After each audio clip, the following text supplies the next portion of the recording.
একটি বাঘ একটি গরুর উপরে আক্রমণ করলো। সেই গরুটি প্রাণে বাঁচার জন্য তার সমস্ত শক্তি একত্রিত করে দৌড়াতে থাকলো। দৌড়ানোর এক পর্যায়ে গরুটি একটি পুকুরের মধ্যে লাফ দিল।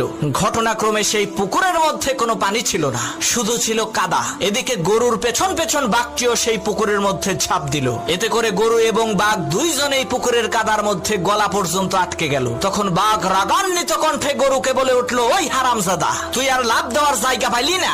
তুই ডাঙ্গায় থাকলে তোকে না হয় একটু মজা করে খাইতাম, কিন্তু এখন তো তুইও মরবি, আমাকেও মারবি। তখন গরু বলল, বাঘ ভাই, তোমার কি কোনো মালিক আছে নাকি? তখন বাঘ বলল, আরে আহাম্মক, আমি হচ্ছি বনের রাজা, আমার মালিক হবে কে? তখন গরু বলল, বাঘ ভাই শোনো, তোমার মালিক না থাকলেও আমার কিন্তু মালিক আছে।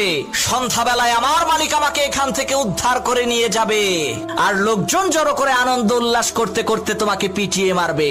মনে রাখবা মুসলমান, তোমারও কোনো ভয় নাই, তোমারও একজন মালিক আছে। বন্ধুরা, আজকে আমি আর আমার ওয়াইফ